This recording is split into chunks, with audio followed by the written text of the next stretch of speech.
I didn't see it coming. No one did. One moment we were cheering for our kids on the field, and the next, we were plunged into a nightmare. I was on the sidelines, my second year as the coach of the Sherwood Covent soccer team. The sun was high and the heat was making the day drag. Parents chatted, laughed, and shouted encouragement. It was just another Saturday at the soccer field. My team was gearing up for the big tournament and I had to finalize the roster. Not everyone could make the starting 11. That was my job, to pick the best. Donald stood out in the crowd, tall, broad-shouldered, with a perpetual scowl etched into his face. He had played some soccer himself during his time, from what I had heard. Everyone knew him as the dad with temper. His son, Billy, was good, but not quite there yet. I knew this would be a tough conversation. So when I picked the lineup and kept his son in the subs, Donald stormed over. "What the hell, coach? Why isn't Billy on the starting team?" "He's a good player, Donald, but he's not ready yet. We've got some tough competition." He didn't take it well. His face turned a shade of red I'd never seen before. He started shouting, hurling abuses at me. "You think you know everything, don't you? My boy's better than half of those kids out there." The other parents backed me up. They tried to calm him down, told him it was just a game, but Donald wasn't listening. His rage was palpable, and I could see it in his eyes. Something was off. Finally, he spat at my feet, grabbed Billy, and stormed off. I thought that was the end of it. I was wrong. Horribly wrong. Minutes passed, then maybe half an hour. I heard a scream from the parking lot. I turned just in time to see Donald marching back towards us. But this time, he wasn't empty-handed. He was carrying a semi-automatic rifle, eyes wild, face contorted with fury. "This is for my son. You think you can humiliate him? Humiliate me?" Panic erupted. Parents scattered. Kids screamed. I froze.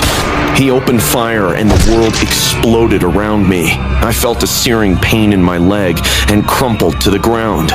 Blood soaked through my pants and I could barely think through the agony. I crawled towards the nearest cover, dragging my useless leg behind me. Around me, the scene was chaos.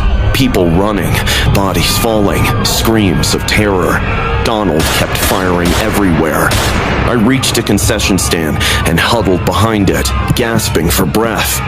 My vision blurred, but I had to keep my head. I had to survive. I peered around the corner, trying to get a sense of where he was. He was close, too close. "They snatched my dream, not my son!" His voice was a mix of rage and madness. He picked out one of the parents who had spoken up in my support earlier. Pointing the gun at him, he made him sit on his knees in submission. The poor man was crying his eyes out, trying to bring up words to reason with Donald. But Donald paid no heed. He pulled the trigger, and a single bullet went through the man's head, his body swaying slightly and crumbling to the ground. He spotted me and started towards me. I could hear the crunch of his boots on the gravel, the heavy breaths of a man on a mission. "Donald, stop! This isn't gonna solve anything. Think about Billy." I was desperate, trying to reach any part of him that was still sane, but he wasn't hearing me. He raised the rifle.